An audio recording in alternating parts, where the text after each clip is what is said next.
just a little bit. See this? Some in western Florida up into Alabama even, and most of them clustered right over South Carolina, but even a few a little farther east headed up toward Wilmington. So we've got a long way to go, and hopefully this tightens up somewhere and we get a better picture of what's going to happen, like we know what's going to happen over the next few days with the storm right over warm water heading in the southern Bahamas, close to Cuba, but not necessarily making a landfall there. They are in the forecast cone. Now, this is what I like. By Friday at 8 p.m., we're talking about a Category 4 storm with winds back to 155 miles an hour.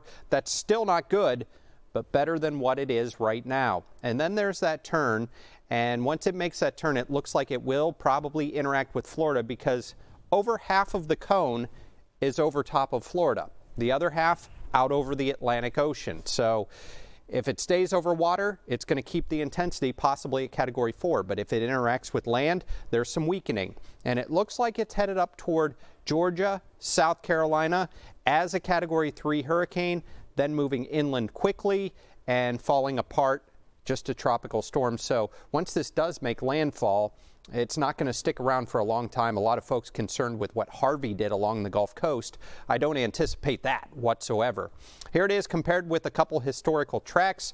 We've got the track from Hurricane David back in 1979, the track from Matthew from last year, and it's going to be very close to that through here. And that's why I want to compare it to these two storms, because it's going to track right up along Florida, right there off the East Coast, and possibly making a landfall in Georgia, possibly making a landfall in South Carolina. But even notice, this is Matthew from last year.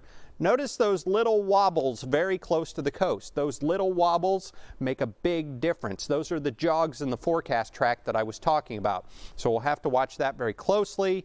David came inland and it spread right up the coast, the beach erosion, so we're going to have to watch out. No matter where this comes onshore, doesn't come onshore, we're going to be dealing with the impacts. It's just a matter of what it's going to be.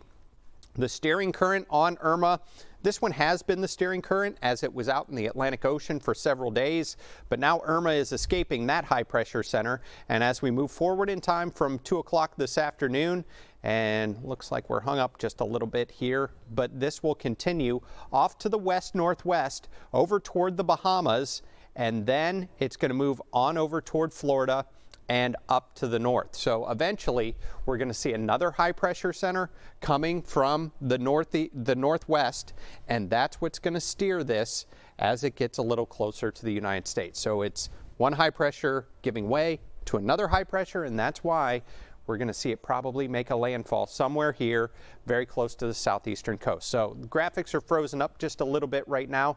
We'll go ahead and get it back to you, Dean and Ashley, and we'll have a little bit more weather here in just a second. All right, getting a lot of questions right now online from people. Again, if you missed it, most of the schools are closed tomorrow. Everything that we've heard about Charleston County, Colleton County, Berkeley County, Dorchester District 2. Haven't heard from DD4. I know Charleston Southern will clear out campus tonight at 9 o'clock, and they are hoping to have everybody off campus tomorrow morning. Anybody resident that's on campus, they will need to be gone as well. This is the list that you are currently looking at, who we have heard from so far. As we continue to hear from schools across the Lowcountry, we will update this list. You can find it on our website right now. It's abcnews4.com. It is right on our homepage.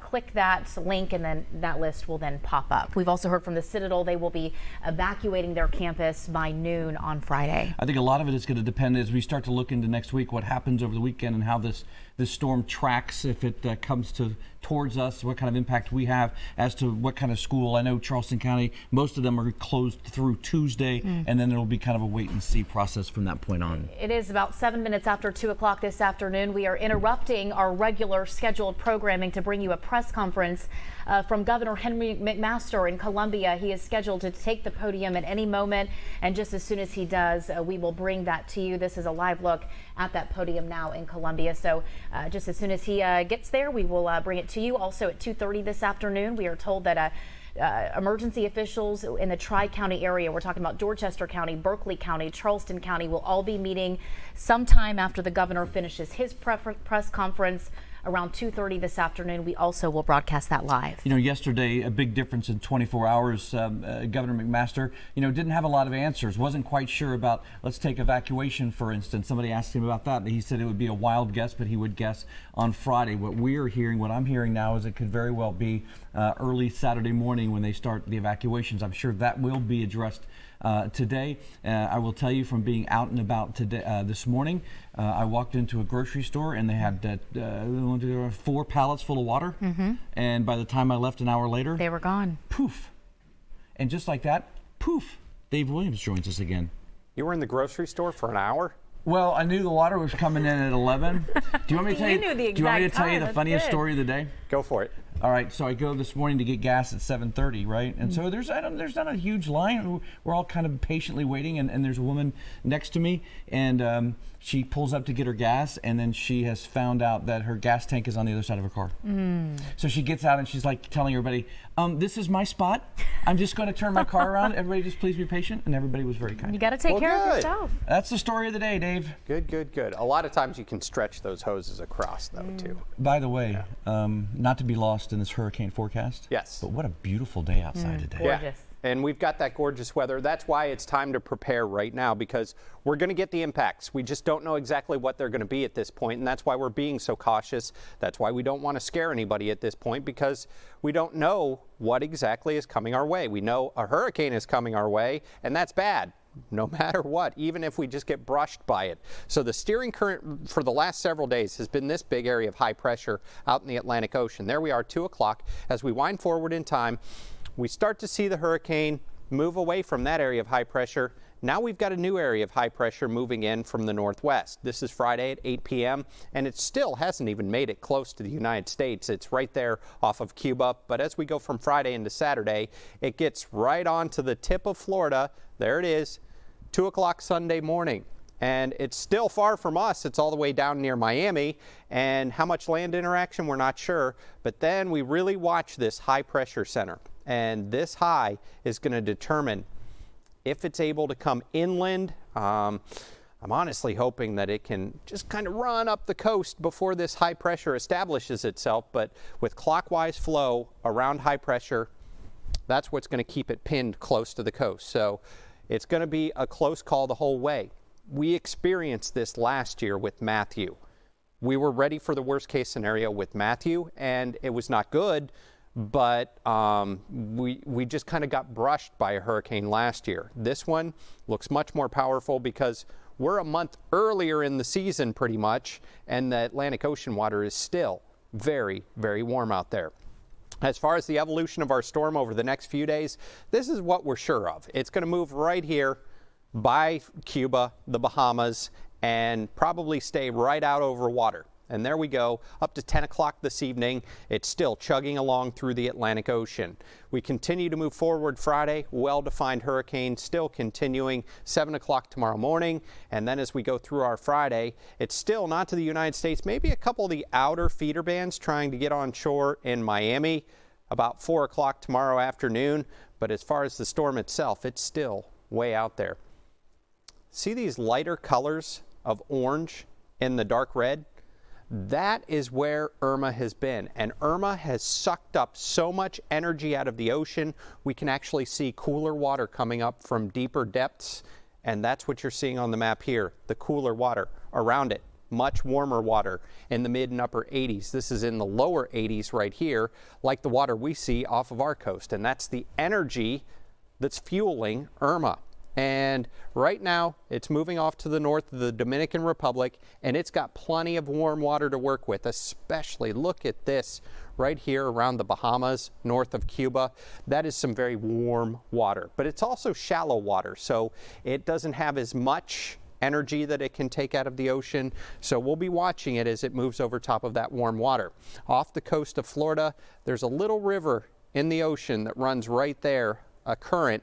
It's the Gulf Stream, and if it tracks over the Gulf Stream, that could really maintain the intensity of this storm. So we'll have to watch and see if it tracks over that. But if it does interact with land, that's certainly going to weaken it.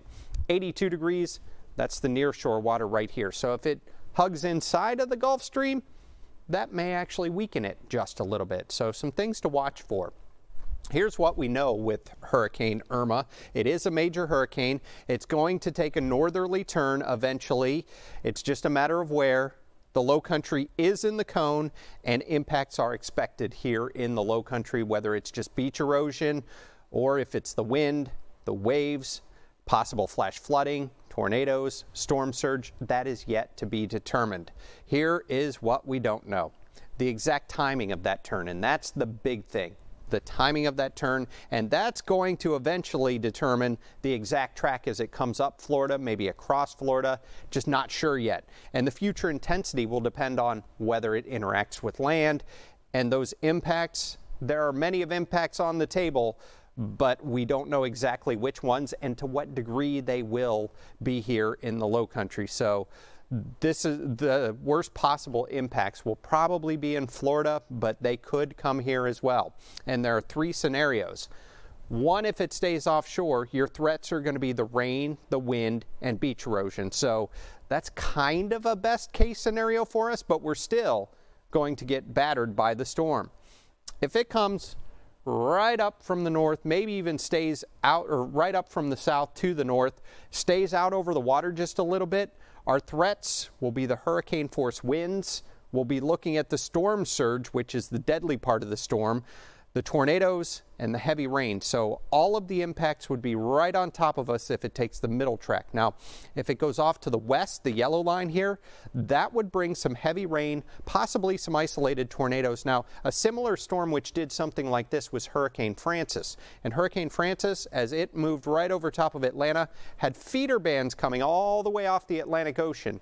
And every feeder band had little supercell thunderstorms which produced tornadoes. So that's certainly a threat, even if the storm is far away from us. So it's going to be close enough to give us those impacts. And if it does make landfall, those are going to be the worst impacts. Offshore, the erosion will be the main problem. And then inland, that rain and tornado threat. We've got time to pin down these specifics and let you know exactly what your neighborhood and what your part of the viewing area can experience. So we'll continue to monitor that very closely.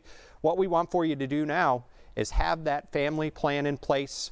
Get that supply kit stocked, like Dean said, an hour in the grocery store and you've got your supply kit stocked. Make sure you have any prescription medications ready to go if you need some extras of that. If the doctor's offices are going to be closed next week, you need to take care of that. The pharmacies.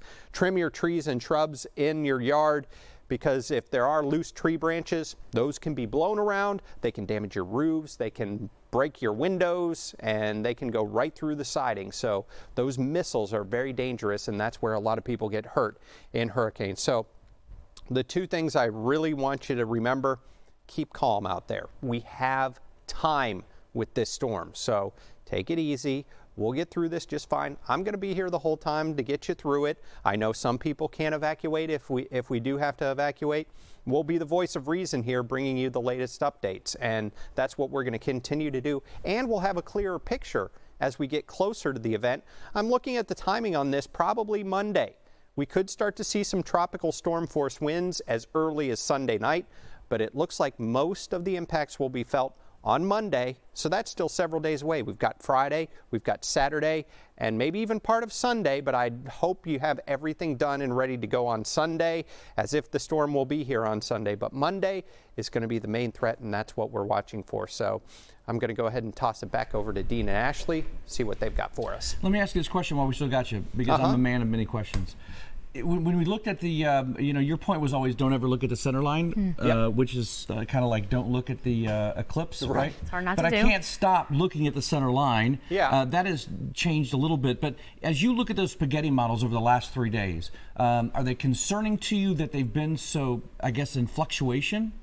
No, because they have the same questions that I do. It's when is it going to make that turn up here? So when is it going to make that turn is the big deal. And as we pull forward a little bit farther on that, here we go. And there. Is it going to make the turn out here near Grand Bahama Island? Is it going to make the turn down here near Cuba? Is it going to make the turn in between the two? So it's all that turn. And that's not going to come until we get into Saturday, So it's a long ways away. And then once it starts to track up the coast, we're going to have the Matthew scenario of it trying to hug the coast. So eventually, we'll just be watching this storm bounce right up Florida. If it's over land, that's better for us, worse for them. And if it's over water, that's going to be bad for somebody probably in the Carolinas or Georgia. But the center line there, this would not be so good for Hilton Head, Beaufort, and Charleston. This would have the highest impact if it holds to that center line. But I'm hoping it stays out here a little bit farther to the east or a little bit farther to the west. We don't want the center line. We want it either side of that, and to what degree things would be a little better on either side, and especially the farther out. So when you get out 4 days, you're talking about 175 miles here. So from that point to that point in the Big Bend of Florida, that is 175 miles. So our error right now at day 4, 175 miles, once it makes it inland, that jumps up to 225. So it's concerning anytime you're in the cone. So that's why I say don't pay close attention to the center line, pay attention to the entire cone. And we're in that. And with time, that cone shrinks. So once we get closer to Sunday and Monday, the cone will shrink. If we're still in the cone Sunday and Monday, that's a very bad thing. People who are asking questions about what will it be like, our friend Troy Driscoll asked, what will it be like Dorchester County? Say if Charleston takes a direct hit. Inland counties, Dorchester County, Moncks Corner, those are the biggest questions we're getting right now. Yeah, well, we don't have to worry about storm surge far inland unless you're on a tidal creek or a river. Those can be influenced by storm surge. What we're going to be mainly concerned with inland are the winds and the heavy rain. So there could be some flash flooding. Trees will be down, power lines will be down, and there will be power outages. So that could inconvenience you greatly. And if you rely on that power, maybe for healthcare equipment or things like that, you could be without power for quite some time. So inland, it's mainly going to be a wind and rain event. Isolated tornadoes can't be ruled out, but at this point, farther inland, it's the wind and it's the rain. So I'm just most concerned with the folks right on the coast that would get the storm surge. So those are the folks that really need to evacuate if those evacuation orders go into effect. And even if not, if you don't feel comfortable, nobody's telling you can't go. Just go. And hopefully, Dave, we will hear something from the governor this afternoon, and that is why we are on the air right now. If you are just joining us, it is 2:20 here on this Thursday afternoon. Governor McMaster is scheduled to speak sometime here in the next few minutes, and just as soon as he comes to the podium, we will pass that along to you. But a lot of people as well, Dean, have been asking about sandbags, and on our website right now, we have information from North Charleston, Dorchester County, the city of Hanahan, many areas passing out sandbags throughout the course of the next couple of days. We just heard from the town of Mount Pleasant not too long ago. They were one of the last to pass along information. We are told that they will deliver about 1,400 sandbags tomorrow. Those will only be available while supplies last, and they will be distributing sandbags at a variety of locations in Mount Pleasant. Snee Farm, Highway 17, Snee Farm, Whipple Road, Pearl Street at Ellen Drive. Again, all those locations on our website right now, abcnews4.com. Now, if those sandbags do run out tomorrow morning, starting at 8 a.m., they will have 1,500 sandbags. Those will be available at a do-it-yourself sandbagging area at the Public Services Facility that is located on 6 Mile Road. City of Charleston also just released a statement about the sandbags. They have distributed approximately 16,000 sandbags today. They said that they will continue to distribute them until supplies run out. They do say that they will, they anticipate having more sand and supplies will be replenished tomorrow morning, and they will continue to distribute those sandbags. So you can see that people are taking this very seriously. People are asking a lot right now about evacuations. We don't know anything about it. I think that we will probably find something about it whenever Henry McMaster, the governor, steps to the podium, and somebody said politics isn't always quite on time. Sure, and we want to do our best as well to answer whatever questions you may have. Many of you right now are watching us on social media, perhaps on Periscope or Facebook.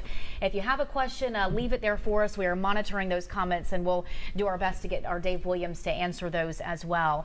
We heard from the Isle of Palms not too long ago on social media, and they are passing along to the public this afternoon that the hurricane re-entry stickers, those will be issued tomorrow afternoon at 5 o'clock at the J.C. Long Boulevard, the public safety building there.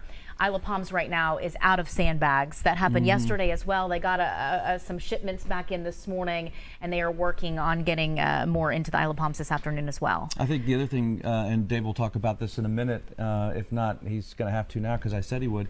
You know, when we think about hurricanes now, everybody has a tendency to think about Harvey, and we remember those pictures out of the Houston area and all of the flooding.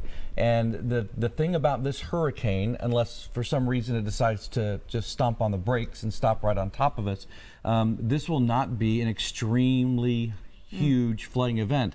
10 to 12 inches of rain maybe. So, you know, you think about some of the rain events that we've had over the last couple of years, and I think that's what you could probably expect out of the storm. Yeah, and this one, I always say every storm is different, and this is not Harvey, it's not Hugo, it's not David, it's not Matthew, but we can draw some similarities from some of those storms. And what happened with Harvey is it moved in and it sat over top of eastern Texas for about 4 or 5 days. This one, once it gets wherever it's going to go, it's moving quickly. So I think what's going to happen is going to move quickly at 16 miles an hour, turn, and once it makes that turn, it's still going to keep moving pretty quickly. It'll slow down right when it makes the turn, but once it does get on its new trajectory, it'll just keep going probably about 12 to 16 miles an hour once again, and then it's not really going to slow down. It's just going to keep going on its track, so we won't have to worry about the devastating flooding like they saw around Houston, because they got 50 inches of rain. We're not going to be talking about 50 inches of rain. Yeah, at this point, 12, and I don't want to go too in depth on how much rain we see because we don't know where it's going to go. But yeah, I'd say a foot of rain is easily possible. All right, Dave, one question from Facebook that we'll see if you can answer for us. Someone that just joined. Tricia says, if we're by the Ashley River, Oak Brook, North Charleston area, talk about the surge. Is that going to be a big issue for those areas? If it makes landfall off to our south, yes. If you live on any sort of a tributary that has tidal influences, that's prone to storm surge. But we don't know where it's going to make landfall, so it's too early to say who is prone to the storm surge. Now we can say, here's the center of the storm. If you live right here and that storm makes landfall, you are on the strong side of the storm because the flow is coming in off the ocean, and that's where you have to worry. Now if you're south, then everything is going offshore. So if you live north of the center of a landfalling storm, that's where you have to worry about the storm surge. So we're not ready to say just yet where that's going to come on shore because like we saw in Hugo, it made landfall on the Isle of Palms, the very northern end of Isle of Palms, and that pushed the entire surge to the north. And that's why there was over a 20-foot wall of water that headed through Bowles Bay toward McClellanville. So north of the center at landfall is the place where the surge goes. All right, not my last question. What am I thinking? Got a long We've got days of questions, Steve. Why the change in the strength from last night to this morning? Wasn't last night at 11, it was forecast to be a Category 1 as it made landfall somewhere around here? That was actually once it had already made landfall. Okay. So it looked like last night, as it was making landfall, it would have been a Category 2, Category 3 storm, and then weakened pretty quickly back into a Category 1. So the actual forecast before landfall, it still looks like it's going to be about the same as what we were thinking last night. So no, it's probably going to be a 4 or 5 when it gets to Florida, because look at what's ahead of it. Not much. Not much at all. So it's just pretty much warm water all the way toward Miami, and you can draw the track out. That's the way it's moving. So I don't anticipate it losing much more intensity in the next 2 or 3 days. It's going to be later on in the weekend, possibly early next week, that we see it lose a little bit of the intensity. And that's going to be for a couple reasons. As it starts to get blown around by other weather systems, that'll tear the upper parts of this storm apart just a little bit. And if it has any interaction with land, that cuts off its energy source from the bottom, which is the warm water, so that can also weaken the storm. So those are the two things that'll start to impact it. Plus the water, not quite as warm once you move up Florida toward us. The water down here, about 86 to 90 degrees. Touch on the statewide impact. You know, we've heard that a lot of people have booked hotel rooms in Columbia, Greenville. Those, of course, are now most places sold out. Should those folks be worried as well? Is that far enough inland that they will be okay? Well, it's going to impact the entire state. But the deadly impacts will likely be confined to the coast. And that's why people move away from the coast. I honestly think once you get to Florence, once you get to Columbia, once you get to places like that that are far enough inland, all you have to worry about is the wind and the rain. That's going to knock down some trees. It's going to cut the power in many places, but at least it's not the deadly impacts of the storm surge and that storm just coming right on shore, because it will also weaken very quickly once it pushes inland. So you could see a Category 2 or 3 storm that comes on shore, move inland and get to I-95 and already be back to a Category 1 storm. So being over land very quickly can tear these storms apart. So other parts of the state, they're going to see inconveniences, and there will be problems with the trees down because of the gusty winds, and there could be some localized flooding with flash flooding. But as long as you're sheltered in a safe place, you should be fine. I'm not as concerned farther inland because you don't have to worry about that storm surge. All right, a couple other pieces of information. Faith Christian School in Somerville is closed Friday through Tuesday, and then Ashley River Baptist Child Development Center will be closed Friday to Tuesday as well. That's the beautiful thing about social media. You can respond to people right away. As for those who may be annoyed that we cut into your programming, we were expected to talk with Governor Henry McMaster. They had scheduled a press conference for 2 o'clock today at the South Carolina Emergency Operations Center. There you see we are still waiting on the governor. We felt it was important that we need to get this information out to you.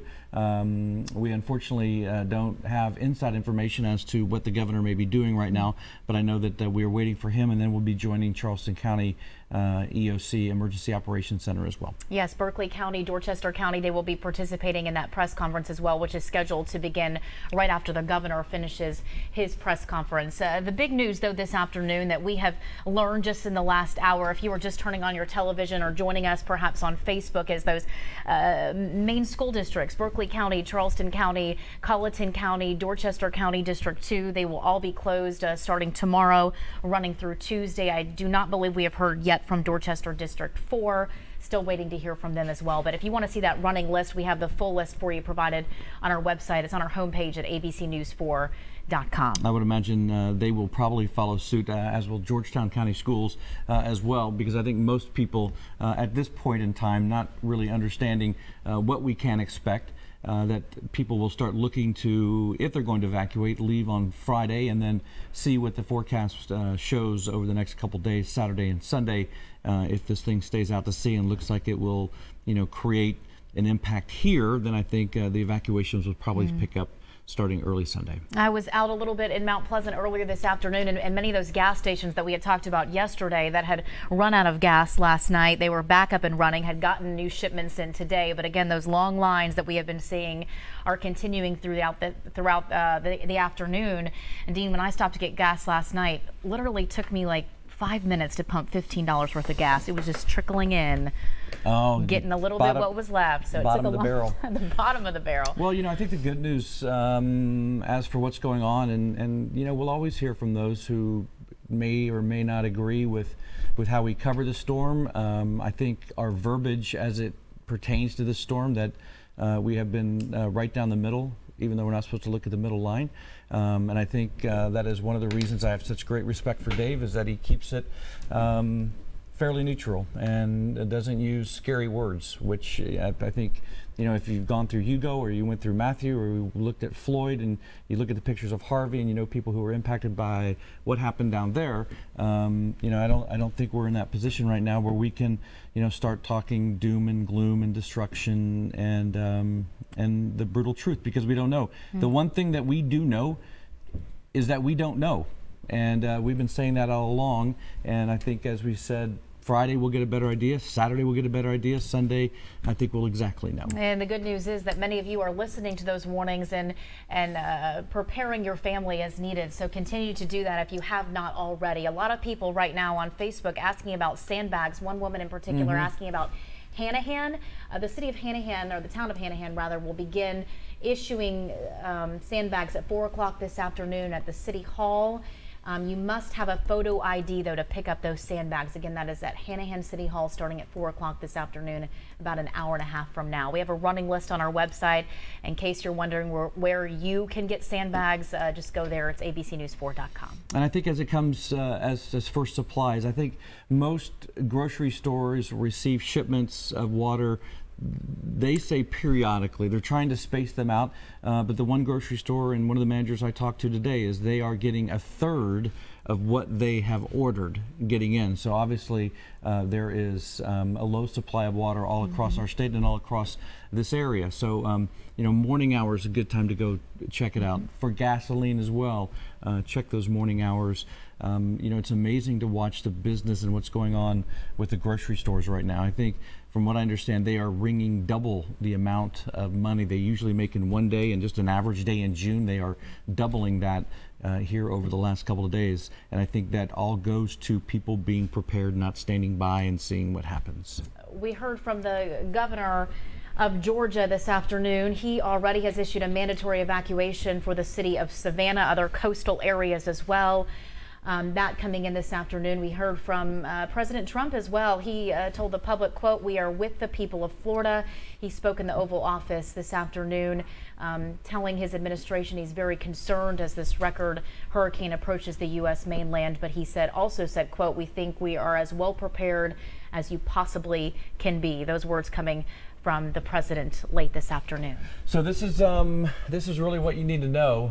These are your evacuation zones, and this is what how they usually handle from the SCEMD. By the way, if you need to go to that website, it is exactly scemd.org, I believe. And so these are your zones. If you live down in the northern part of Charleston County, down along the islands, that is Zone C. Usually, I believe they evacuate. Don't they evacuate from the westernmost counties? So Dorchester County, Berkeley County will go first, and then. The most vulnerable area. Oh, you'll start with that. That makes sense. Certainly, the most vulnerable areas. So you look at the barrier islands with Kiowa, Seabrook, Isle of Palms, Sullivan's Island. And then you get, as you start to cross over 17 in parts of Hugie, and you get McClellanville and Ondaw up that way, and then Ravenel down to the south. So you see some of the evacuation routes there. I think there's some detailed with some of the streets, or highways. You know, Highway 41, you'll take out of that heading out through Berkeley County. 52 if you're heading up through Goose Creek. Try to stay off of the main interstates if you can. But I remember from Matthew, once they opened up the other lanes, yes, things flowed very nicely, smoothly, didn't they? So we can likely expect the same here in the coming days as well. If you're just joining us, we are waiting on a press conference to start with Governor Henry McMaster. He will be joining us live from Columbia. That was scheduled to start at 2 o'clock this afternoon. So we are just over 35 minutes and waiting here. Dean, I know he spoke yesterday as well, and he took the podium somewhere around 2:25. So just as soon as he comes to the podium, we will bring that to you. We also have heard from Georgetown County Emergency Management late this afternoon as well. They have now activated their 24-hour emergency call center, answering any questions that you may have about Hurricane Irma. I'm going to give that phone number to you if you are in the Georgetown County area. It's 843-545-3273. Again, 545-3273. Any emergency calls, though, should still come to 911. I want to let you know as well, during our 5 o'clock, 6 o'clock show and 7 o'clock show this evening, we will be speaking with the American Red Cross. We will also have Highway Patrol in our studio as well. We will provide that phone number for you. We will have a phone bank set up in our studio for any calls that or any questions you may have. We will give that to you so you can call in and get those answered by officials. All right, let's turn our attention now to Governor Henry McMaster. Everybody ready? Everybody turned on? Well, y'all, this is this is the second of our regularly scheduled press conferences. We hope to have one at this time of day, 2 o'clock approximately, for the duration. We have several people who will speak to you briefly, but also we'd like to start with John Quagliarello from the National Weather Service to give us an update on the hurricane. John. Thank you, Governor. Currently, Hurricane Irma is a dangerous Category 5 storm with winds of 175 miles per hour. It's passing north of the Dominican Republic. Irma will continue to track between the Bahamas and Cuba as a major hurricane through Saturday. Irma is forecast to turn northward Saturday night, then pass along the east coast of Florida Sunday and Sunday night. By Monday morning, there could be some weakening as Irma passes just off the Georgia coast, but Irma is forecast to remain a major hurricane prior to making landfall somewhere along the Georgia or South Carolina coast late Monday or Monday night. Irma is then expected to move northwest across South Carolina while weakening, but even remaining a tropical storm as it moves into the upstate of South Carolina. One thing to remember, changes in track and intensity forecast should be expected as Irma is still 4 days away from making any potential landfall. In terms of impacts, residents and visitors should prepare for significant impacts from Hurricane Irma. Destructive winds are possible along the coast, with potential for winds strong enough to cause damage to trees, power lines, and structures well inland throughout the state. This will result in widespread and possible long-duration power outages. Dangerous storm surge inundation could occur, especially in areas along and east of where the hurricane makes landfall. In these areas, storm surge inundation could cover most barrier islands and even penetrate well inland.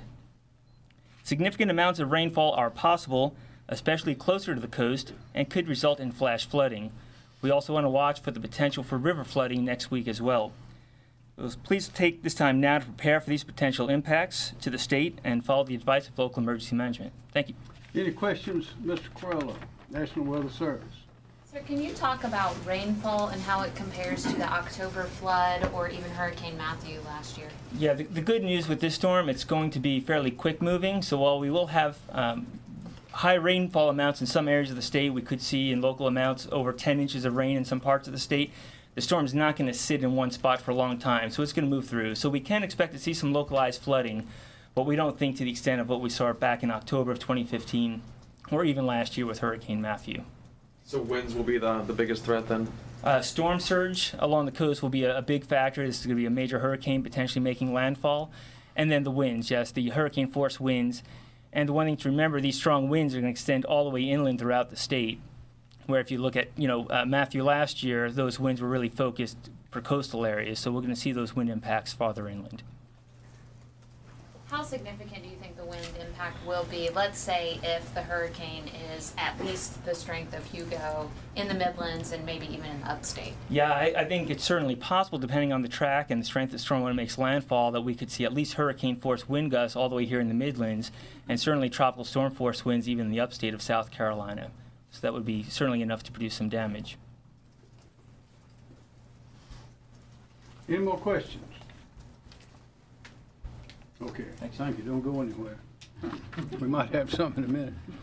I want to thank our team here in South Carolina. We've talked about this before. We've had a lot of practice with these things, and we're as prepared as we can be. But we're still concerned that we want the people to be sure to get prepared. That's the main message that we can deliver, is be prepared and start now. Just imagine that this hurricane will be here in the morning, and do what you need to do right away before something ends up taking a lot of your time and interrupts your preparations, and you don't have time to do it because it is coming. Just so you'll know, we have a lot of talent, a lot of people organized, prepared, and trained to respond and to help keep the citizens and property safe in South Carolina. We have 2,358 state and local law enforcement officers on duty for the evacuation. South Carolina National Guard under General Livingston. Today we have 800 on duty on Sunday. We'll have 2,500, that's 2,500 on Tuesday. There'll be 5,000 National Guard troops out there to keep people safe and secure. We'll have 200 Red Cross shelters if needed. We'll also have 2,900 Department of Social Services and Red Cross personnel available. We'll also, with South Carolina Department of Transportation, we'll have 1,200 Department of Transportation maintenance personnel working the evacuation routes. So you'll see military uniforms, police uniforms, you'll see a lot of uniformed personnel all along these roads, particularly at the exits, the entrances to the highways, the intersections, to tell everyone where to go if there's any question. But one thing we urge people to do is look up your evacuation route. Find out where it is that you're supposed to go, depending on the part of the state you're in. We're roughly divided into 3 different regions. The southern region is down around Beaufort and Jasper, and then you get up to the middle region around Charleston and up towards Georgetown, and then Georgetown and on up Horry is the northern region. And all of those have certain routes, certain roads that have been designated as evacuation routes. And those are the roads that you should take, no matter what they say on Google or anything else. Follow those evacuation signs. And one of those signs is right there. That's what it looks like. And they're the same everywhere all over the state. If you're on one of those roads from wherever you are, one of those highways, you're in the right place. And you'll see at intersections, you'll see uniformed personnel, you'll see vehicles, and they will be there to assist as well. But what we want to do is people to understand where they're supposed to go, how they get from where they are to getting on up to the upstate, and try to move briskly and understand where you're going before you start. So now is the time to do that. This map depicts some of these roads.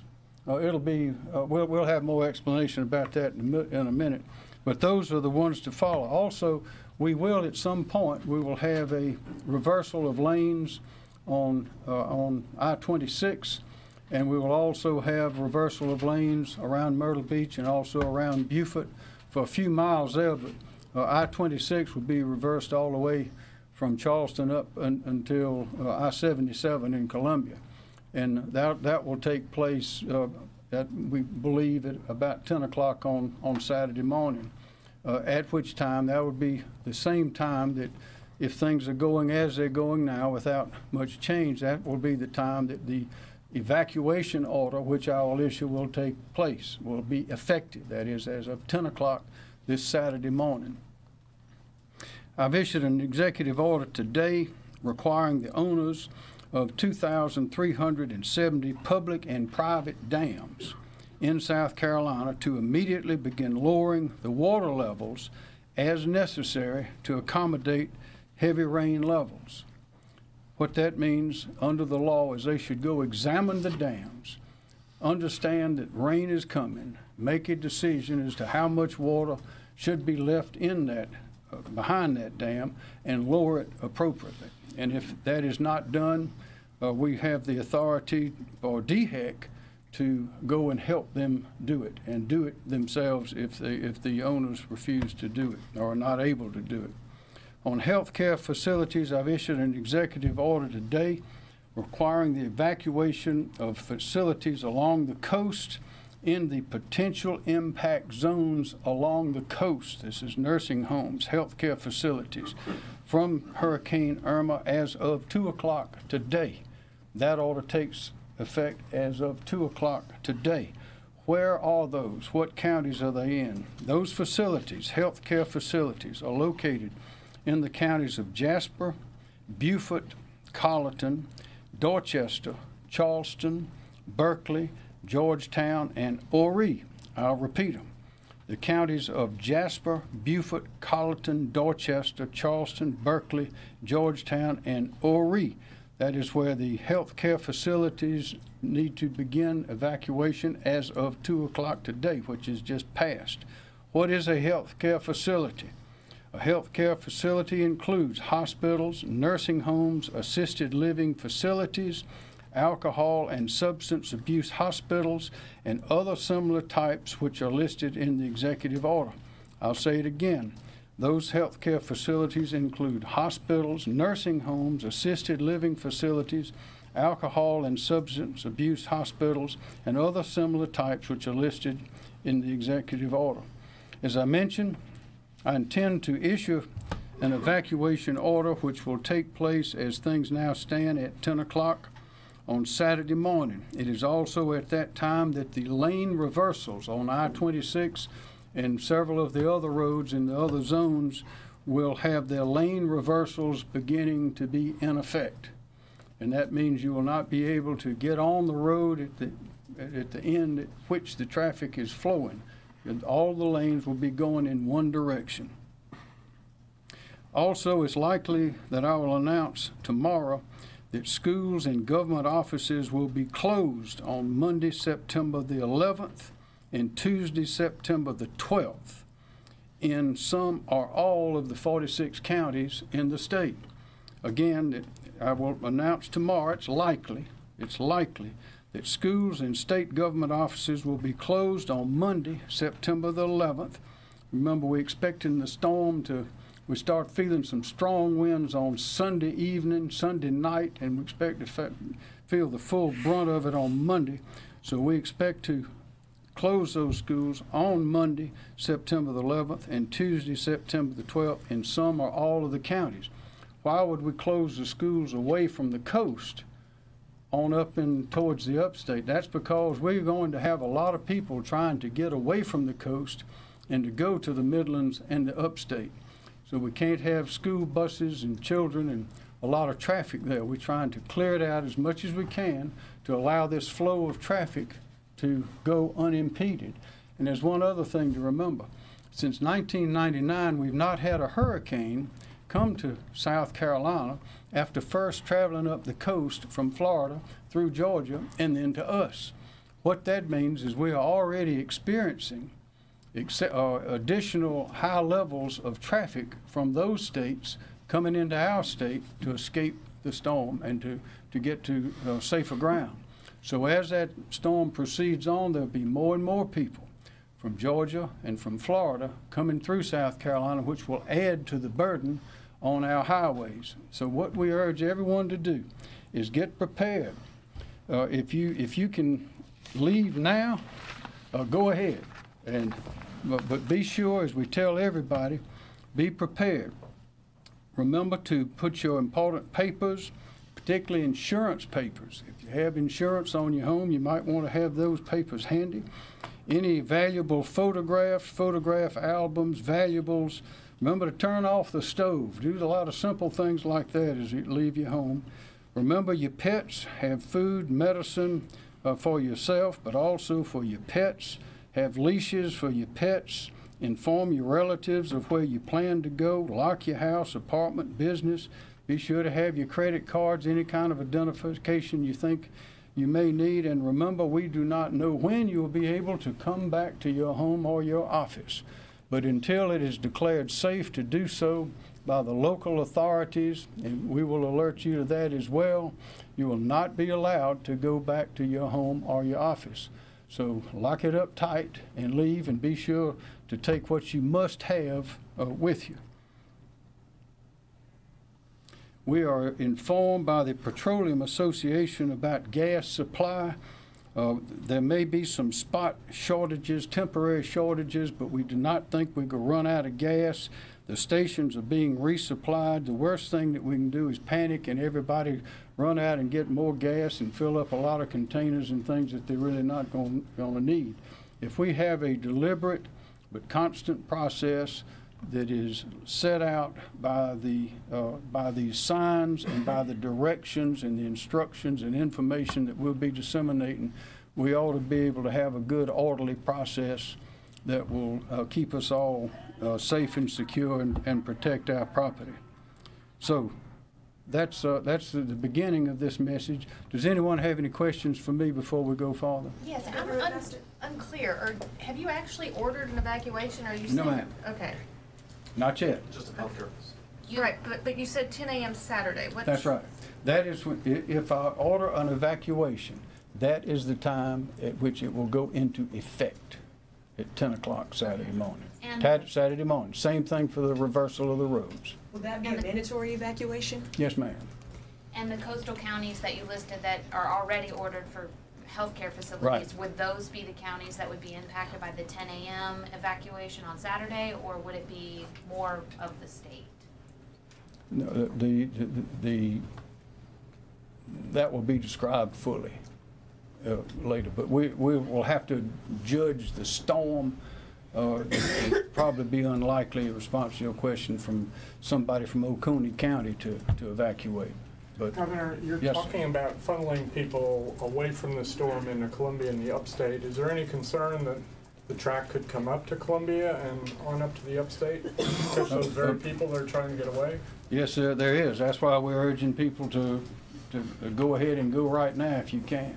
Go as soon as you can. I mean, there's no prohibition in the law for somebody to leave right now. Before we go too far, maybe some of these others will answer some of these questions as we go forward.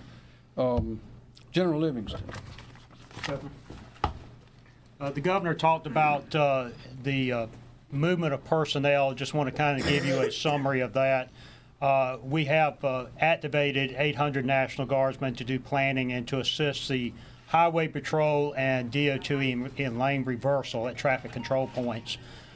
In addition to that force, we are planning on bringing on other forces into the state, not just National Guard, but reaching out to other states through our EMAC agreements to bring in rescue teams, to bring in logistical teams, shortfalls that we may have with a Category 3 to 4 hurricane. And we will plan for this. This should be a Category 3 or less, but we will plan for a Category 4 as far as resources. So we will already identify those resources. Within the state, we are moving resources starting tomorrow to prepare for evacuation of the shoreline and to assist citizens. We will then continue to deploy forces forward to help with recovery efforts as we anticipate what the storm is going to do. And those, so you'll see a lot of different forces, military forces. We have contacted the Department of Defense, Northern Command. We have access to federal forces, federal military forces, as well as civilian and other agencies from states around us. So we are planning, like I said, for a Category 4 storm, and we should be well prepared from the state perspective. Thank you, General. Secretary Hall. Yes, sir. Thank you. Thank you, Governor. As the Governor mentioned, we are starting to see the impacts of our neighboring states' traffic flowing this way. I-95 in particular, we're starting to see some very heavy traffic flows on that section of interstate coming out of the Georgia area. Our travel speeds on I-95 near the Georgia border are somewhere in the neighborhood of about 15 to 20 miles per hour, so it is congested currently moving up towards the Columbia area, going forward across the state.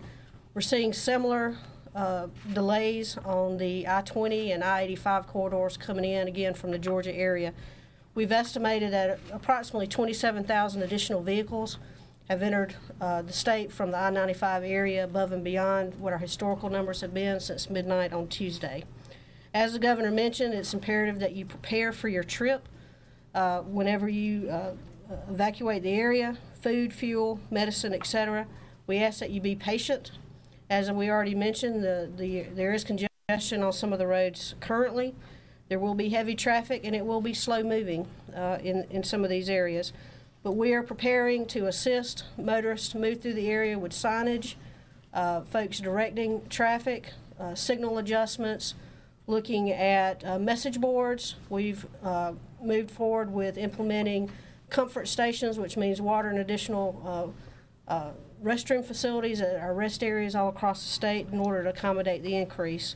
We also intend to deploy our State Highway Emergency Patrol units, our SHEP units, to assist motorists as we go along throughout the event in case there's a breakdown or any other issue that a motorist needs to help get out of the way of the traffic and or get to the next stop.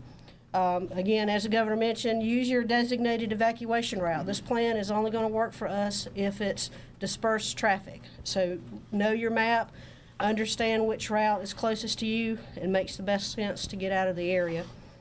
And you can view those either at the SCEMD website or the SCDOT website, which is also linked on the EMD page. I encourage South Carolinians to sign up for our 511 app.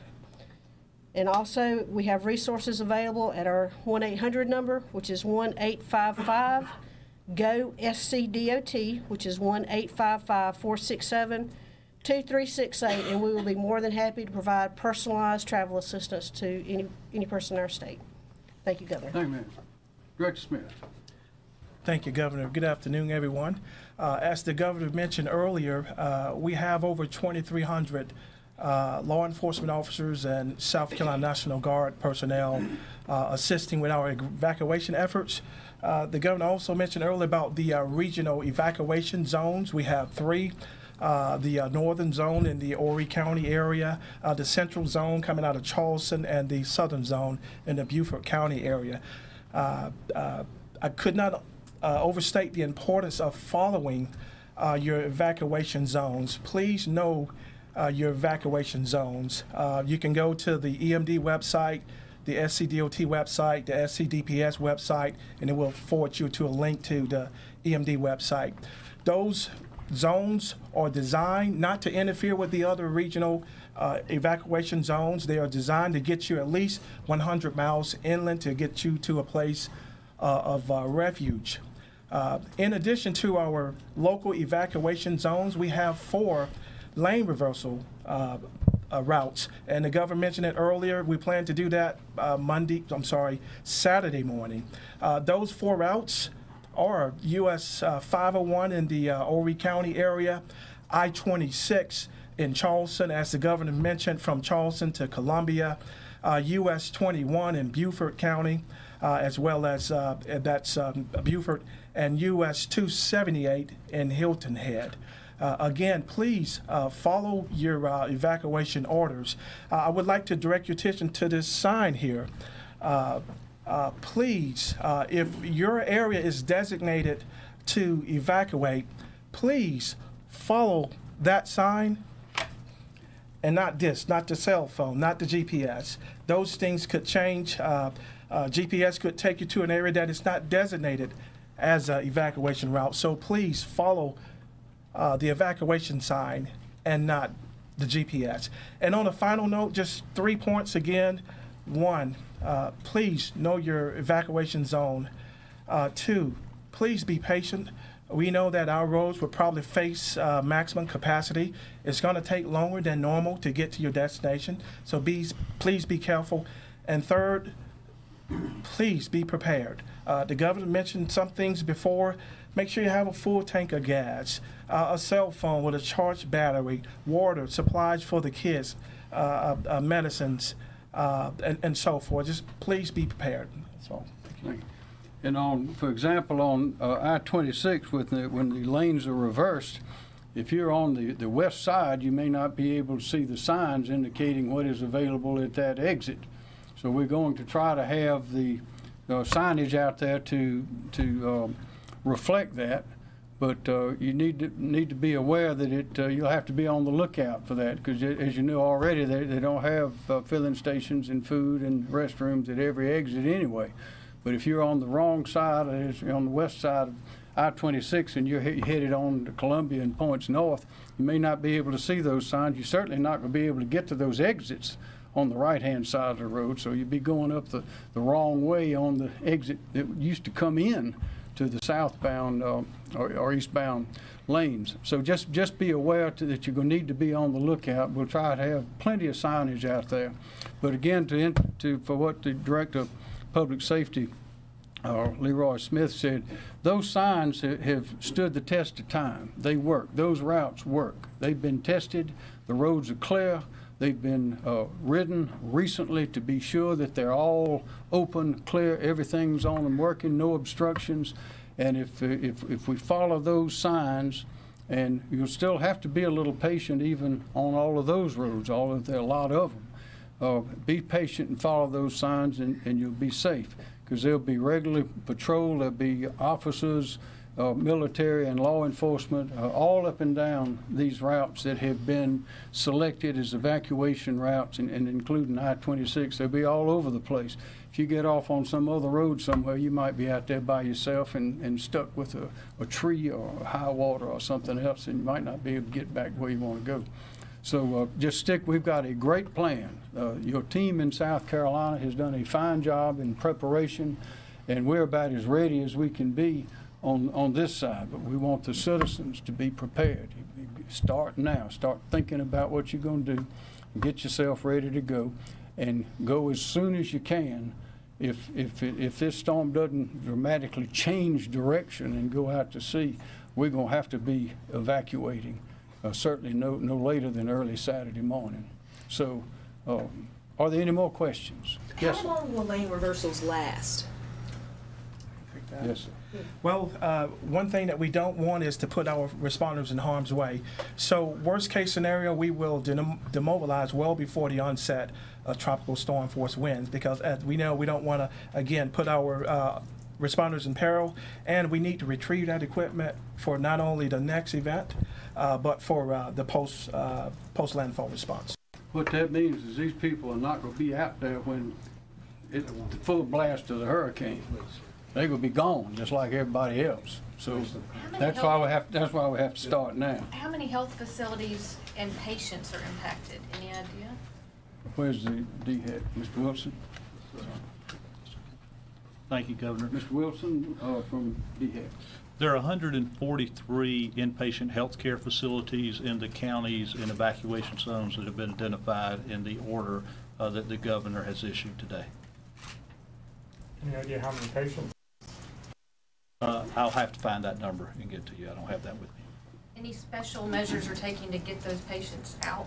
We are contacting and working with each one of those facilities. They all have a plan for evacuation. We're in contact with them as they implement those plans. Has DHEC recently evaluated those plans to ensure that, for example, they don't all have the same, transportation service contracted to take patients to safety?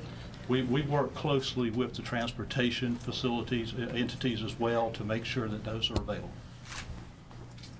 It's for someone else, but do we have an update on the mass transportation plan this time? Buses to the coast? Ms. Kim Stimpson. We have, the governor authorized us to execute the contract for that. So we're working with the counties to find out exactly what their needs are. We could be talking about as many as 10,000 people being transported through that system. And that'll be refined over the next day or so in terms of that. I was contacted today by somebody who wanted to know how to get his brother out of Myrtle Beach. Who should folks contact if they need a ride and want to evacuate? They should talk to their local emergency managers. And they can find all that information on your website. Our website has all the contact information, and as been mentioned before, we've got all the Know Your Zone information on there. People can type in their address and work through that process. And if you forget that, call the sheriff. Right. Governor, could you clarify exactly what you're ordering 10 o'clock Saturday morning? What evacuations are being ordered? Well, the exact geographic location we don't know, because we don't know the strength of the storm. We know it's going to be strong, but we don't know how strong. The other thing that we don't know how many people we're going to have coming through in addition to the people that are already in South Carolina. That's totally unknown. We know that it's up traffic on I-95 yesterday was up about 40%. So those are two unknowns. We have a lot more people on the roads, and that's going to slow things down. And also, we don't know how strong the storm is going to be and what areas of the state will be under the mandatory evacuation. But what that means is as of Saturday, 10 o'clock, assuming that is the time in which the mandatory evacuation order goes into effect, you need to start getting on out. But it would be coastal counties to start, or are you looking more It'll be at least coastal counties, and it may be more than that. We'll have the order prepared, reflecting the best information at the time of where the trouble is going to be, influenced by the storm. And you're still thinking you'll make that call tomorrow?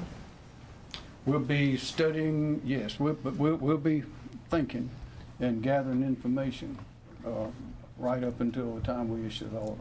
Governor, have you talked to Governor Deal and Governor Scott about coordinating at all in terms of, as you talked about, the I-95 uptick in traffic? Is there anything being done with Florida and Georgia? I've talked to Governor Scott. I've not talked to Governor Deal, but I know there's been a lot of communication between these offices and the other offices. Is there anything being done to try to mitigate the amount of traffic that is on I-95? Well, they're doing a lot of the same things we're doing. Rick Smith. Yeah, we've been coordinating with Georgia State Patrol, and historically, with respect to our plans, we try not to send traffic south on I-95. We do not like to interfere with their evacuation efforts, and we ask them to evacuate their traffic west, preferably on I-16, just in the Savannah area. So if they evacuate west, we would not evacuate south to interfere with their efforts, and hopefully their efforts won't interfere with ours. Is your understanding that is now happening or will happen in the future? Have Georgia and Florida started to ask their residents to evacuate west as opposed to up I-95? Well, again, they can ask their residents to evacuate west. That doesn't always mean that they will do that. We can ask our residents not to evacuate south. That doesn't mean that they're going to heed to those warnings. But generally, that's the game plan, for us not to evacuate south and for them to evacuate west, so we're not interfering with each other's evacuation efforts. I have a storm surge question. At the worst case scenario, how much do we think the storm surge could be? That's kind of difficult to answer this far out. Potential there for significant storm surge. I think we prefer to leave it at that until we have a better idea of the track and the intensity of the storm as it approaches the coast. But we'll be working very closely with the National Hurricane Center over the next day or two to come up with good, reliable numbers that people can expect. But I can tell you, if it is a major hurricane making landfall anywhere where the eye makes landfall or to the right of the landfall point, would experience some significant storm surge, which again could extend well inland from the coast in some locations. And that to the right, he's speaking as if you're out in the ocean looking. Correct. So if it makes landfall in the southern part of the state, anywhere up the South Carolina coast, would have the greatest impact from the storm surge because the winds are moving onshore in those locations. And it also depends a little bit on whether it's high tide or low tide. There is a full moon out there, so that increases the depth. Hey, Governor, have you spoken to the President yet, and is there an update on the disaster declaration? No, I've spoken to the Chief of Staff, General Kelly, and they are well aware of our situation. Could this be a full coastal evacuation rather Yes, than ma'am. partial?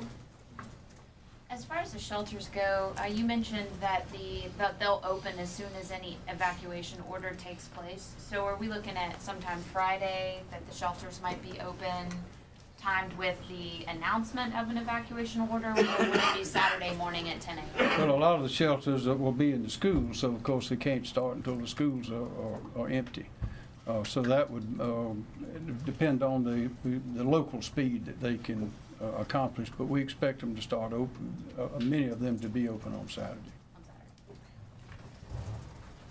More questions? Yes, sir. For Secretary Hall, what shape are the roads in to take all this additional traffic and water?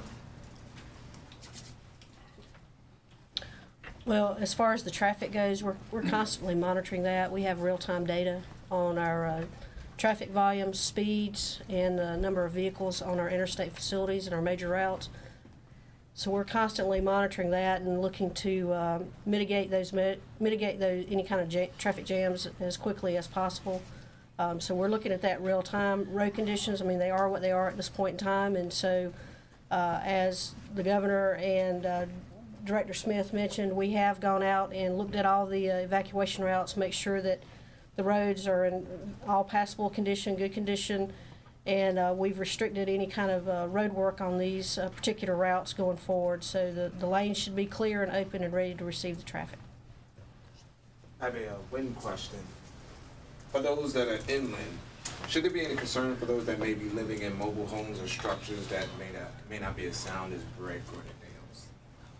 I think the local emergency managers would be best to give advice on that, but I will say, there is a threat for some strong, potentially hurricane-force wind gusts well inland, and we haven't seen that in quite some time here in the state. So, generally people shelter and protect themselves from the wind, don't evacuate from the wind, but if you're, obviously feel you're in an unsafe location, then you might need to consider going elsewhere. But the winds will be a factor. I think the biggest issue we need to worry about is trees and power lines that are all going to be coming down, and then potential power outages that might result from that. And it could be fairly widespread, and we could be talking some long-duration power outages if the the hurricane or even tropical storm force winds are as extensive as we're expecting.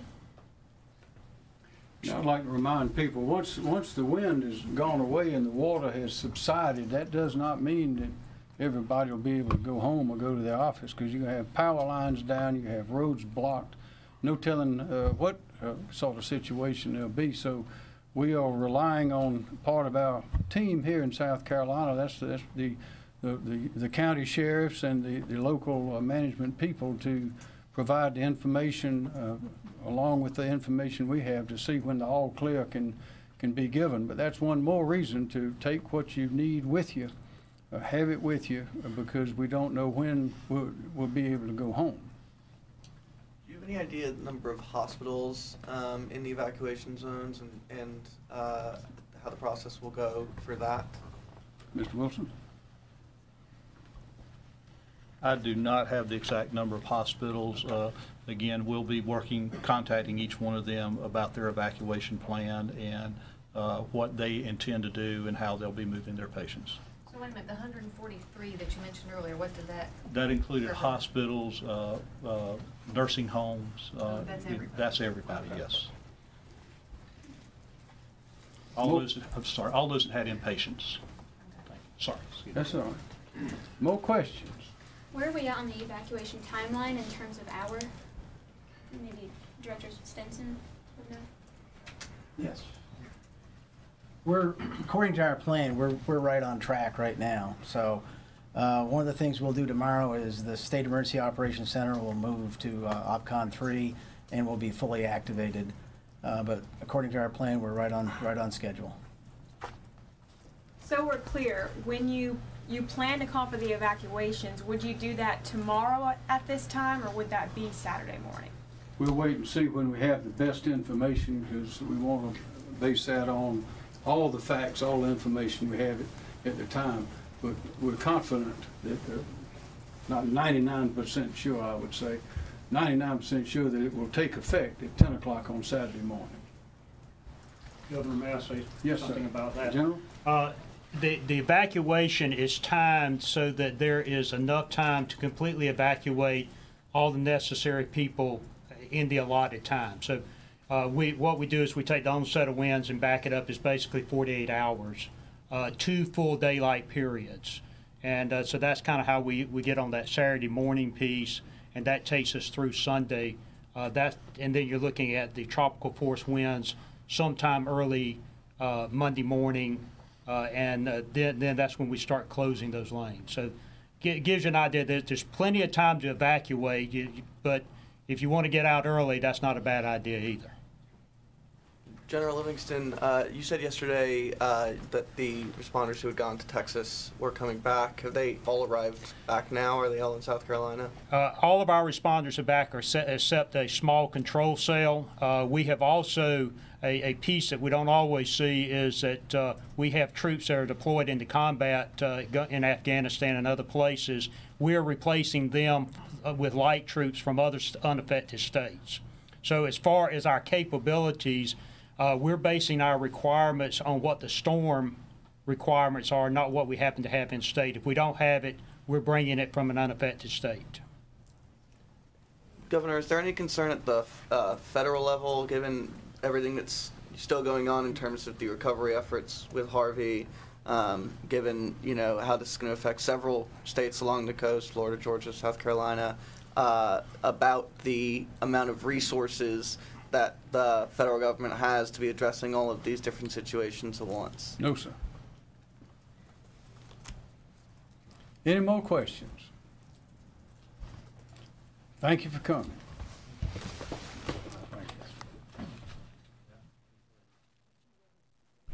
All right, you have Governor Henry McMaster and the head of DHEC also there, and SCDOT and the National Guard. I think the biggest takeaway from this press conference is that there is a 99% chance, 99% certainty that evacuations will start at 10 o'clock on Saturday morning, and that is when both lanes will be reversed on the westbound side, or the eastbound side heading west out of town. And the governor, of course, will continue to keep us updated when he does make that official. But again, if you are just joining us, the governor letting us know a 99% chance that there will be an evacuation that will start at 10 o'clock on Saturday morning as well.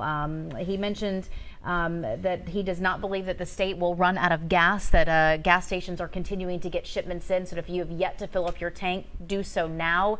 If you are having difficulty finding gas, the chances are likely that you will be able to find some at some point, because gas stations are getting supplies. And I think the other thing to keep in mind, we're going to send it over to Dave Williams in just a minute, is they said there was 27,000 extra vehicles came from the state of Florida from I-95 yesterday. So, as you were thinking about leaving, take that into consideration as well. Our roads are going to be congested with license plates from Florida and Georgia as well. Let's check in with our Chief Meteorologist, Dave Williams, right now. Dave, what's the latest from you? Well, the storm itself hasn't changed much. It's still a Category 5 hurricane, but it's still far away from us, so we still have plenty of time to watch it. Here are some of the things that we want to watch and that we have been watching. The model trends, and they've really been all over the place. They started going east, they started coming back west, and now it's just kind of a wait and see over the next day or two, and we'll have a better idea.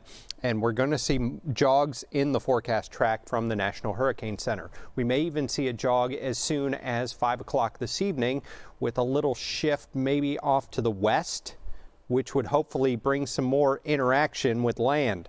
Not so good for the folks off to our south in Florida and Georgia, but hopefully that would weaken the storm by the time it gets up here. I always think back to 2004. Even with a storm that landfalls off to our south and moves up over land, there's going to be that tornado threat. So that's what we're watching. The intensity of the storm and the interaction with land. That's going to be the key. How long will it be over land? Will it be over land at all? Will it stay over the ocean? So these things aren't questions we can answer just yet. And we're not going to know a whole lot until it makes the turn and heads up toward Florida and then continues up the coast or over land. The impacts will be in the southeast starting on Saturday into Sunday in Florida, and then continuing to move up on Sunday into Monday into Georgia and South Carolina. So we'll watch that very closely as the storm moves along, and it's going to take a while because over the last week or so, this storm has had nothing but open water to move over, and it became a very intense Category 5 hurricane. It had 185-mile-an-hour winds for over 37 hours. Right now it's 175 miles an hour, so it is weakening just a little, but it's still a powerful Category 5 that's going to move off to the west-northwest, headed toward South Florida, and then more of a turn to the north is expected through the weekend. And here's why we're thinking that. Models clustering pretty well together, anywhere from Key West on over toward Grand Bahama Island, but most of those models keying in on Miami here. If it hits Miami there, that should take some energy out of this storm, and then it pushes to the north. And as it pushes to the north, will it go inland off to our south? And that's the general trend. Look, this has changed since the last time we looked. So The model trend farther off to our south, that would put us on the stronger side of the storm, but it would also put us with a little bit of landfall there. So we'll give you more on Irma coming up throughout the afternoon and the evening. Now we're going to toss it back to Dean and Ashley. All right, Dave, we'll check back in with you here shortly. We are continuing to stick with you because we are waiting to hear from Charleston County officials as well as Berkeley County and Dorchester County about how they are preparing. Take a listen. Down here, but we was listening to the words of our governor. And but what I would like to do first off is I would like to do some introductions here. We have Dan Barb, the Emergency Services Director from Berkeley County, standing with me. Jay Bears, the County Council Chairman for Dorchester County. Deputy Administrator for Dorchester County, Charlie Potts. We also have Charleston County's Administrator, Vic Rao. Clerk of Court, Julie Armstrong. Charleston County Coroner, Ray Wooten. Chief Deputy, Mitch Lucas. Well, I thought the mayor was here, but okay. And U.S. Coast Guard. Also, I'm sorry, Louise, you snuck in on me. Louise with the Red Cross. Okay, what I want to do now is kind of lay out the ground rules. Typically, the way we do these press conferences is I will report for Charleston County. I'll turn it over to Berkeley County for them to report on Berkeley, also with Dorchester, and at that time. And then we will then talk about, I'll announce, in my briefing, I'll announce the closings and so forth. I will also then turn it over to Trooper Bob for he can talk about the evacuations. And if Louise has anything to mention about the about Red Cross and their sheltering and so forth, we'll turn it over to them. And lastly, what I will do is I will then turn it over to Sasha, who will then basically repeat some of the stuff that we're going to, those of us up here are going to tell you in Spanish for our Spanish-speaking community. So with that, I'd like to start out with Charleston County went to OPCON 3 today at 3 p.m. The governor in his announcement just now said that he's encouraging people to start leaving today. He will do an executive order possibly for Saturday on a mandatory evacuation or evacuation order, but he is also encouraging people to leave today, and we'd like to do the same thing. Please leave now, okay? If you're unsure and unsure about your safety of where you live or where you're staying in Charleston, in the Tri-County area, you need to go now, because once that order is issued by the governor, then the evacuation routes that are designated throughout Tri-County are going to be the ones you're going to have to use, depending on where you live, okay? So if you want to get on the interstate and go somewhere, you better do it today or tomorrow, okay? Because once that interstate, if the evacuation order is issued tomorrow, Saturday, the interstate will be reversed at that same time. Our shelters in the Tri-County area will be opened at that time.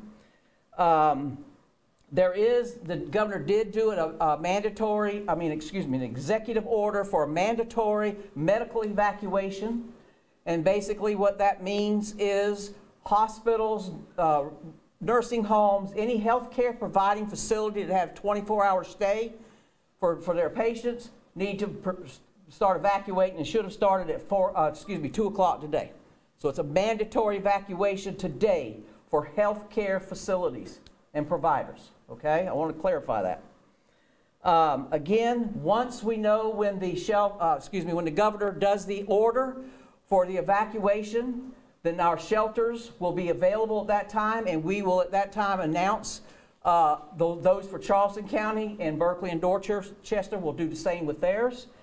I'm also pleased to say that we do have a designated pet shelter for Charleston County, which will also be open at the same time all shelters are open. That information, the location of that will be announced again when we do the actual evacuation order. Charleston County government and courts will be closed Friday, Monday, and Tuesday. Charleston County School District will be closed Friday, Monday, and Tuesday. And just a few preparedness things, two key things is you need to know what your evacuation zone you live in, okay? It's very important to know that, because that'll help you understand why you're being told to evacuate. And you also need to know those evacuation routes, okay? As I mentioned, if you go tomorrow before the governor orders that evacuation, you can go any direction, any road you want to go on, But also keep in mind, there's an evacuation for Florida and Georgia, and they're already starting to see, traffic increase on our highways in South Carolina from them, okay? So at this time, I'd like to turn it over to Dan Barb with Berkeley County. Thank you, Kathy. Hello, I'm Daniel Barb, Division Director for Emergency Services for Berkeley County. The leadership for Berkeley County and emergency personnel are coordinating efforts with state, tri-county officials, other agencies, in response to Irma. Currently, our EOC is at OPCON 3 and will be fully staffed and probably at OPCON 1 by Saturday as the storm progresses. We have a social media page, Berkeley County social media page, where we're distributing information out about any shelters, sandbag issues. That's been a question of some of our points of where we have sandbags for. Some of the fire departments have run out, and we are addressing that. We're getting more sandbags to distribute to those areas at the fire departments and all. Life safety is our main priority, and we want to, and Kathy said it very well, you got to have a plan, you got to make a decision, you got to make it soon. There's going to be a citizens call center Berkeley County will have, opening up tomorrow morning at 7 a.m. The number to that citizens call center is for non-emergent calls. All emergencies will still go through 911. If you have questions pertaining to anything that you're not going to receive through any of the press releases or the press conferences or that we put out through our social media page, you can call that number, non-emergency number, area code 843-719-4800.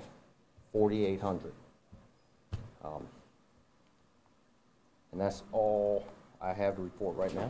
Kathy? Okay, thank you. Thank you. I'd like to turn it over to Chairman Jay Byers, Dorchester County. Thank you, Kathy. Good afternoon. Dorchester County is obviously very concerned about the safety of our citizens, and we want to make sure that everybody gets the right information right up front. Emergency management's already been working for days, meeting with key stakeholders and other critical transportation folks just to make sure that we're getting ahead of things and laying the groundwork for the future for the next couple of days. We've set up a website at Dorchester County. If you go to dorchestercountysc.gov/Irma, you'll see consistently updated information, whether it's regarding safety, sandbags, other information. There's a lot of really great information there, so please make sure you check out that website. As of 5 p.m. today, we will be declaring a state of emergency in Dorchester County to match our fellow counties to make sure that we're ready for what's coming to us, working in conjunction with Charleston and Berkeley counties to make sure that we are able to get our citizens to a safe place. County officials will hold an emergency meeting tomorrow morning at 11:30 a.m. for the local mayors, and we will immediately follow with a meeting of county council as an emergency called county council meeting to update our citizens as to whether or not we're going to institute curfew and some other items for safety purposes. We do have a citizens call center that will be available. The number is 843-832-0393. That's 843-832-0393. I do want to reinforce what was already said earlier. This is for non-emergency calls. If you have an emergency, please dial 911.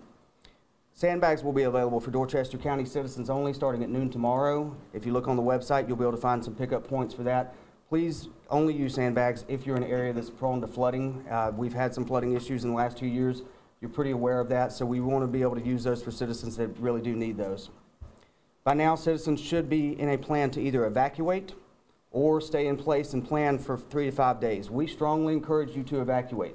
Leave and find safety, go visit family, but get out of the area if you can. If you cannot, you need to be prepared to stay for 3 to 5 days, possibly without power.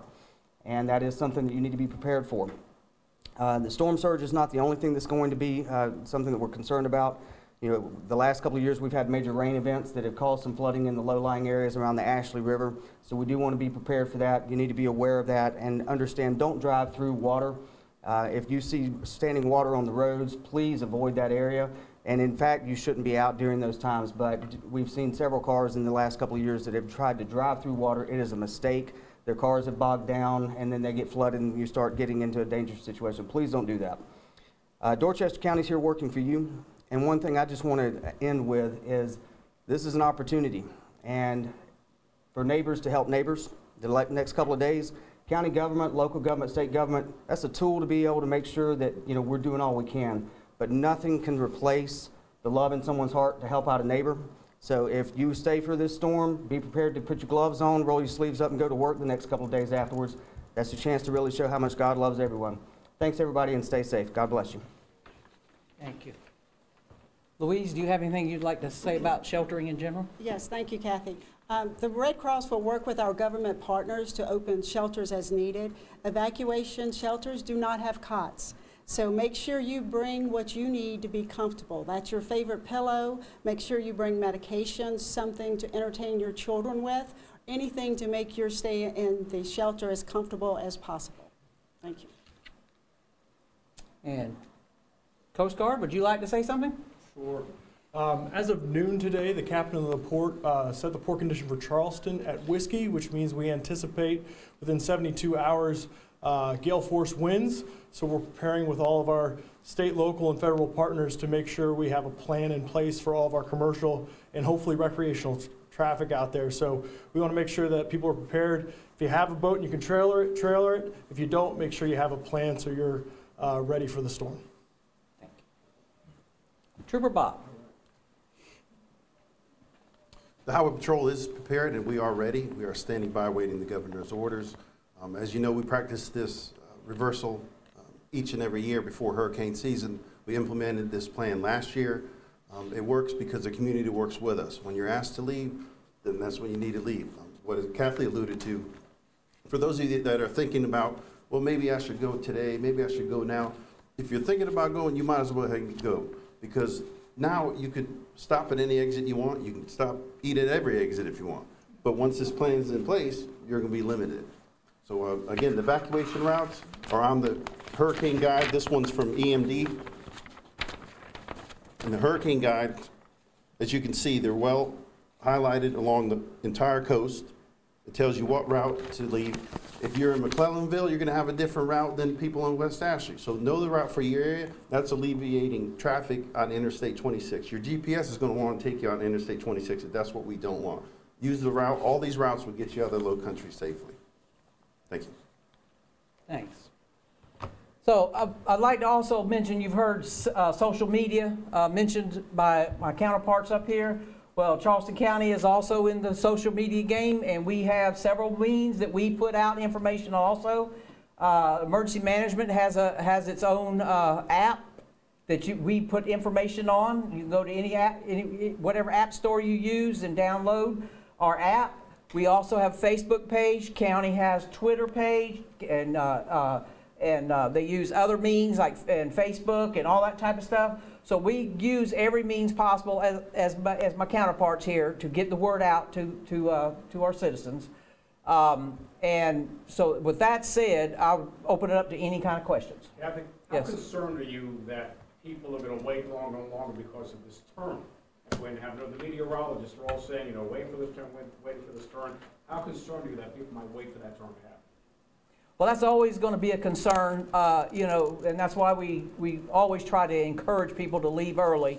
And so just like to say that if you wait too late, you're not going to get to leave, okay? Once the conditions get too bad on the roads, our emergency first responders are going to be pulled from the roads. Our law enforcement, our EMS, our fire, and others, and DOT, they'll be pulled from the roads because it's unsafe for them to be out there. And so you can't, don't call 911 because you're stuck home and now you decide you want to leave because you're not going to get any help. I'm just going to be blunt to you. If you wait till the last minute and don't leave and then decide to, you're basically going to have to hunker down where you are. We also have, Charleston County also has a citizen information line that will be manned tomorrow. And that number is 843-746-3900. And there's also, I apologize, Sasha may know the Spanish line, but there is a Spanish line that Sasha will report when she comes up. Okay, this time I'd like to, just a few questions here before I turn it over to Sasha to report for our Spanish community. Any questions for anybody up here? What's the criteria for the bridges closing? The bridges will never be closed. okay, we have an advisory system, if you will, that has been agreed upon by all levels of law enforcement in this area, local, county, state. And basically what happens is when we start getting reports from the law enforcement agencies that patrol these bridges that the conditions are getting a little hairy for people to drive, especially the high-profile vehicles, they'll let us know in EOC, and we will put out a caution advisory. Typically, that's around 30 miles an hour, okay? Once those increase to where it's even hard for a car, a sedan, or that type of vehicle to stay on the road, then when the law enforcement agencies are leaving to get off the streets because it's not safe, they will let us know, and that's when we put out what we call an alert, which is typically 40 miles an hour. And basically what that means is you're crossing that bridge at your own risk. We do not close them. There's no way safely to close them to traffic. So again, you know, just leave early, pay attention to your surroundings and that type of stuff. Any other questions? What about for homebound folks who can't get out? What can they do? If they need to be evacuated, taken to a shelter, they can call the Citizen Information Line I just mentioned, 843-746-3900, and they will be transferred to our transportation group, who will then find out what type of transportation they need, and they will try to get that transportation to them to take them to the nearest shelter or that type. They will not take them to the friend's house or family's house. They will take them to the nearest shelter. And basically, and also if you have mobility issues and you need a special like Telluride type vehicle, and you need that type of transportation, you have to have somebody with you, like a caregiver or a family member, that will get you from your front door out to the road where the bus is. Because the driver of those buses, which is provided by CARTA, cannot leave their bus unattended while they go to the front door and help you out. So you have to do it yourself and have somebody help you. So if you're not homebound, but you need a ride to a shelter, you call that Citizen Information? No, I'm glad you brought that up. We have evacuation pickup locations, about 85 of them throughout Charleston County. They're marked with a blue sign. It's got a bus and a hurricane symbol. They're English and Spanish, and then they're typically co-located with a CARTA bus stop, already designated bus stop. If you can get to one of those bus stops, we have local school buses that we put out on those routes, and they will go around to everyone on their route to those locations and pick you up. Once their bus is full, then they exit the route and go to the nearest shelter. But we have a backup bus that will immediately jump back in there, so the route won't be left unattended, so to speak. So we have that, have that type of thing for those that do that. And y'all will have that service available when the evacuation order comes? Yes, sir. When the evacuation order, whenever that comes. Okay. Yes, sir. Any other? Yes. Kathy, there were people who were here during Hurricane Hugo who did leave, and they still remember not being allowed to go back to their homes. Talked to a bunch of folks last night. What's your message? Those folks tell me, I'm not leaving this time. I couldn't get back to my house. What's your message to them? The reason that we have a tiered re-entry response, if you will. The number one priority is get life safety, rescue, and that type of stuff, search and rescue. So those types of response agencies and those types of will be brought in first. Then we bring in, and we do it as a tier. The citizens are typically the last ones that we open up and say they can come back home. And the reason for that is we want it to be safe when they get here. As I like to say, a cable TV power line, and an SE&G electric line looks the same to me, so I don't know which one's which. So until we know that the power is secured, we don't want people coming back. Also, it becomes a health hazard. We got power, our sewage dump stations and our water companies and stuff like that cannot, so you may have sewage in the road. That's a health hazard. We don't want people to come back and live like that, in that kind. We will be at one point to where we will let people come back, but they won't be able to stay at their homes. They'll be able to come in during daylight hours, go to their homes if they prove that's where they live, because we'll have security set up for checking that kind of stuff. and they can go and they can see what they can salvage, that kind of stuff. So at first, when we do let them come back, they won't typically, we typically encourage them to leave and go to a shelter just for the night. So they, and then the next day they'll be able to do the same thing. How many shelters do you have? Well, Charleston County, I can only speak with them. My counterparts here can speak for Berkeley and Dorchester. But Charleston County only has 5 shelters for a major storm. And those shelters will only house about 2,500 people total of those 5. That's why you hear me say and have heard me say in the past and will hear me say in the future as long as I'm here, leave early. Go visit family, friends. Don't use that shelter as your first priority. Use it as your last priority for those that don't have a way to get out, don't have transportation. Then those are the people that need that shelter. And in the same vein as Vic's question, I've heard from countless people this week, oh, I was here during Hugo and I did fine, I'm staying. What's your message to people that use that rationale? I was here for Hugo too, doing the same exact thing. And after that, you know, I used to get those, you know, those things, the people comments and stuff like that also. And basically the first thing I asked them is, where did you live? Physically live in Charleston County when Hugo came through. Because I tell them, I said, if you lived downtown and towards the south of Charleston, you did not experience a Category 4 storm. Downtown Charleston, the marketplace, had 8 to 9 feet of storm surge go through there. By definition, that's a Category 2 hurricane. They had sustained winds of 98 miles an hour. By definition, that's a Category 2 hurricane. Anything north of Isle of Palms, Mount Pleasant, Sullivan's Island, they saw a Category 4. They saw the true Hugo. So I asked them first, where do you live? And then I explained this to them, hoping that, you know, that will kind of sink in. This storm here, if it keeps going the way it's going, it's coming in south of us. Okay?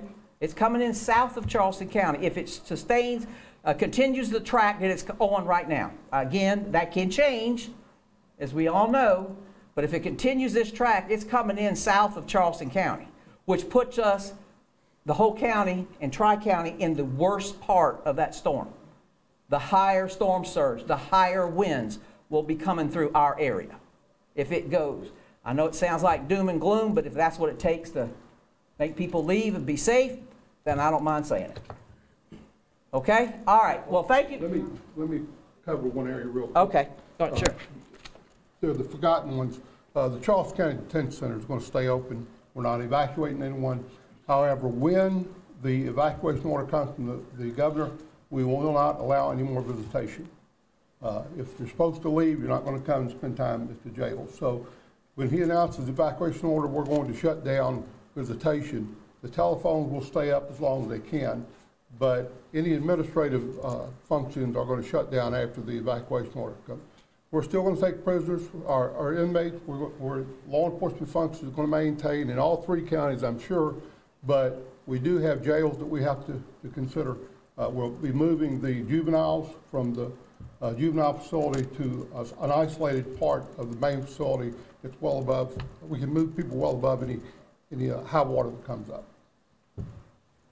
Okay. Well, again, I want to thank you, Mitch. I want to thank y'all for coming to our press conference and helping us get the word out to the citizens, because we couldn't do it without you. So at this time, I would like to turn it over to Sasha, and she is going to translate some of what we all said in Spanish. Buenas tardes. El Centro de Operaciones de Emergencia del Condado de Charleston se moverá a Condiciones Operativas 3. Todas las oficinas del gobierno del Condado de Charleston estarán cerradas el viernes, el lunes y el martes. Es muy importante tener un plan, saber cuál es su zona y sigan los letreros de evacuación, no el mapa de su celular. Si hay una orden de evacuación, es importante tener sus medicamentos, sus documentos, alimentos y mantener sus celulares cargados. Si hay una orden de evacuación, empezará el sábado en la mañana y todos los carriles van a dirigirse a una sola dirección, el oeste. Los refugios van a abrir cuando la orden de evacuación comience. Se les recomienda comenzar a salir del área ahora y evitar cualquier tipo de emergencia o retraso. Mañana las líneas de teléfono para información estarán abiertas y el número es 843-746-3909. Muy importante, solo contactar al 911 para emergencias. Gracias. Thank you, Sasha. Sir? Okay. At this time, Charleston County Council Chairman Vic Rao. I'm not going to repeat anything anybody else said because they've covered everything very well. Let me cover two things that have not been spoken of. You've got the direct information lines. Remember, there's going to be an awful lot of data out there that's probably inappropriate, perhaps, and not correct. So you've got the correct websites, you've got the correct county phone numbers for direct information. Please rely on those. Do not rely on your Facebook and Twitter and the rest of those accounts by public media. The second thing that I think is important from security from the standpoint of Hugo, by the way, I was here for Camille, that was in '54. But realistically speaking, if you're going to play Russian roulette, that's what you're doing, because no one has the capacity to forecast exactly where this storm is coming. And those that were fortunate enough to stay through Hugo, and I did, but also watch the Fairfield office building walls fall off as I was in it. My point is, if you do not take advantage of the opportunity to leave, you're making a mistake. You're making a mistake that could cost the safety and/or injury to your family, your friends, your pets, your property, whatever. The last thing I'll make mention of, and all counties will do this along with the municipal governments, we will issue the appropriate orders for security and, of course, for curfews at the appropriate time.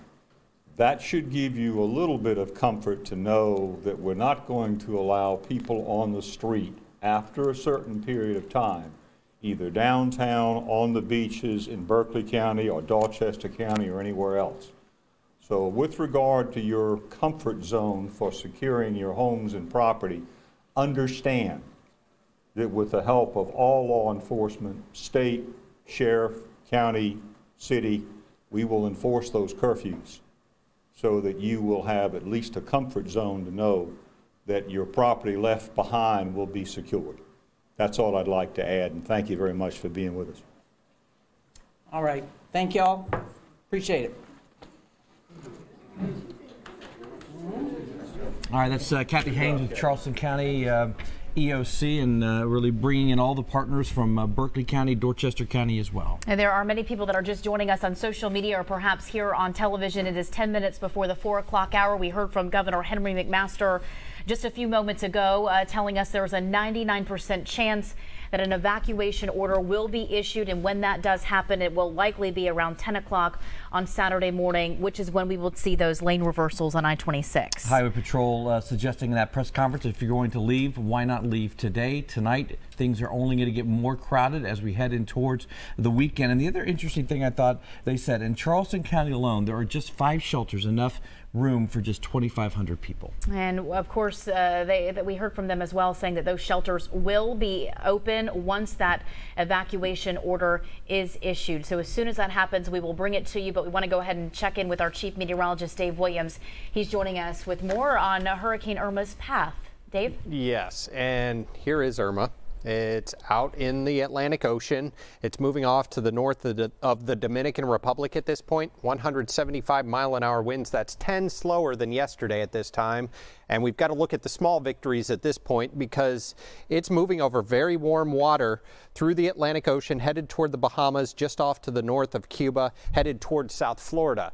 It is eventually going to make more of a turn to the north. It's just a matter of when it takes that turn to the north. The cold front that came through here early this morning is actually suppressing this storm from moving to the north right now.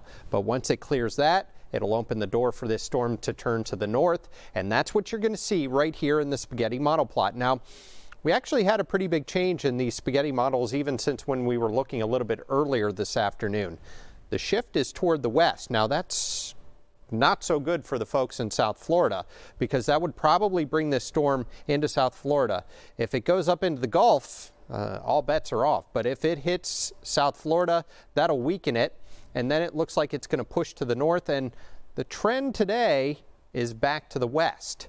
So the trend over the last couple of runs is a little bit farther off to the west. That's the trend we're watching right now. But until it makes that big turn to the north, we're not going to know exactly. And if it makes a landfall somewhere off to our south, that would put us on the strong side of the storm. So if it's still a Category 2, Category 3 storm, by the time it gets up here, that would put the worst of the impacts right on top of us. So that would be tornadoes, storm surge, wind, rain, everything you have to deal with a hurricane. So we want it to stay overland for our sake, but that would be very bad for the folks off to our south. And if it does hit just off to our south and it's still a strong storm, then we'd be talking about the impacts right here. Now, as far as the National Hurricane Center's forecast, we've got a new forecast cone coming in at 5 p.m. We'll see if that reflects that trend to the west as well. But right now, here's what it looks like. And that storm is going to track off to the west, very close to Cuba at 8 o'clock tomorrow night. Notice the winds drop another 20 miles an hour according to the forecast, taking it back to a Category 4 storm.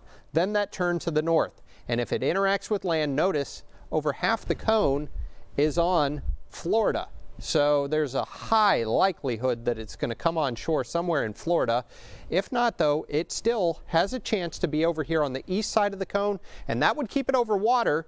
And eventually it looks like this storm will come on shore somewhere between about Wilmington, North Carolina and the Florida coast. So that would put some major impacts right on top of us. So even if it doesn't make landfall here, we're still going to feel some of the impacts, even if it's off the coast or well off to the west. A couple tracks to compare it to, and it may take a path very similar to Hurricane Matthew, and that's the light blue line here that moved right up over the end of Haiti and across Cuba and then through the Bahamas. And the other track here is Hurricane David from 1979.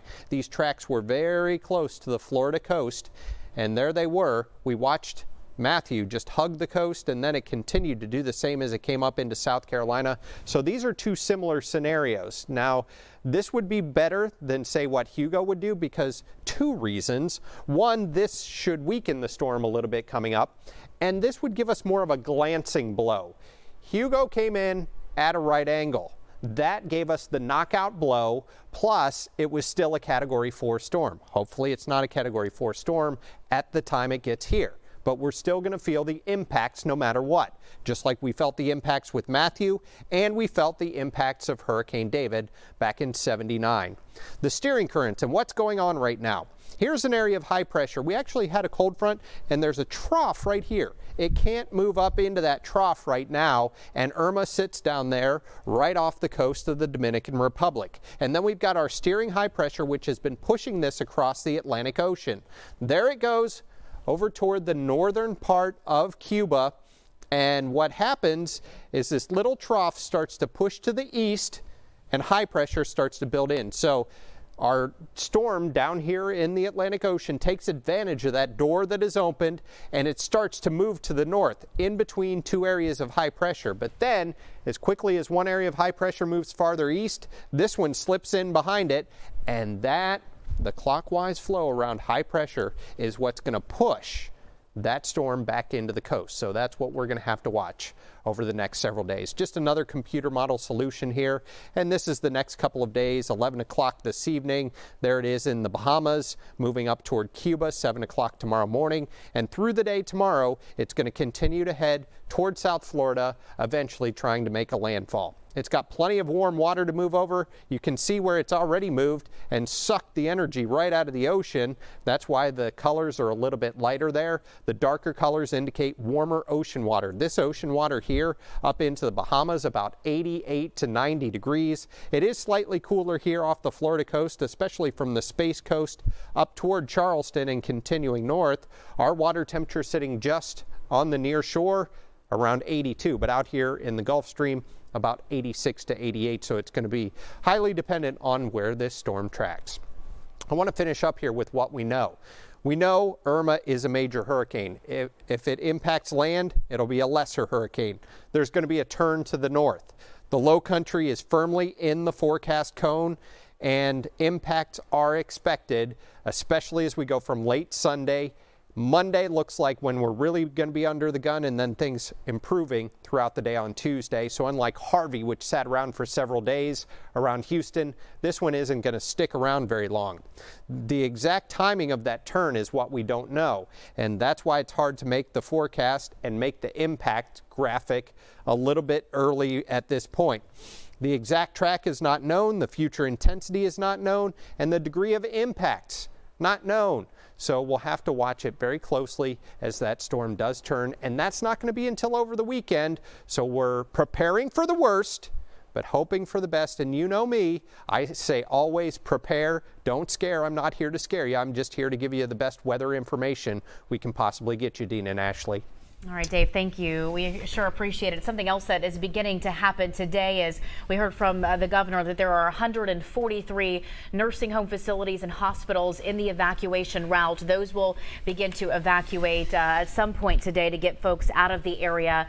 We are currently in our newsroom working to contact our nursing homes and hospitals to see what their plan of action is and to see how they will be impacted. And as for evacuations, the governor would not go out and say for 100% when that would happen. He said 99% sure it'll start Saturday morning at 10 in the morning. He also had people behind him saying that when that happens, that they will open up those other lanes heading out of town. You can go to SCEMD and also our website, abcnews4.com, to check out the zone that you are in. There'll also be suggestions. You heard Highway Patrol talk about, people who live on the Isle of Palms, they will have a different route out, say, than if you live down in Hugie or McClellanville. So certainly know your routes if you're going to evacuate. And Highway Patrol also suggesting if you're going to go, you might as well go right now. Schools canceled Friday, Monday, Tuesday. I would imagine if the storm gets close to here, it'll probably extend on out. But also, interesting enough, he's canceling schools across the state because there will be so many people in and around on our roadways. Something else that might be interesting for folks as you do make your plans, there is a designated pet shelter in Charleston County that we do know of. That will be announced once the evacuation orders are issued. All those shelters that we talked about, those 5 major ones in Charleston County that can house up to 2,500 people, those will be open once the governor issues those mandatory evacuations. Something else the Department of Emergency Management is stressing to folks is if you have hotel reservations booked across the state, be mindful that those may not accept your pet. There is no law in place that says a hotel has to let your pet inside, so make sure you check with them before you arrive to see if they do accept pets. And coming up tonight on ABC News 4 at 5, 6, and also 7 o'clock, the American Red Cross will be joining us in our studio tonight.